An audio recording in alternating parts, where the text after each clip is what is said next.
Guys, magluluto tayo ngayon ng ginisang sardinas na may talbos ng kamote. Ayan, nagisa ako ng bawang at sibuyas, guys. At linagay ko na rin yung kamatis. Ayan, igigisa lang natin siya, guys.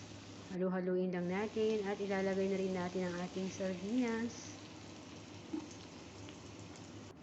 Ayan, guys. Halu-haluin lang natin. Pag magisa na rin natin yung sardinas natin, maglalagay tayo ng tubig. Lalagyan natin ng tubig, guys. Ayan, ang ating tubig. At pakukuluin lang natin. Pag okay na, kumulo na, guys. Naglagay pala ako dyan ng konting patis at nilagyan ko siya ng konting suka, guys. Yung suka ng sili. Ayan, nilagay ko na rin yung gulay. Ang talbos ng kamote, guys. Ayan, halu-haluin lang natin. Ayan na, guys, ang ating ginisang sardinas na may talbos ng kamote.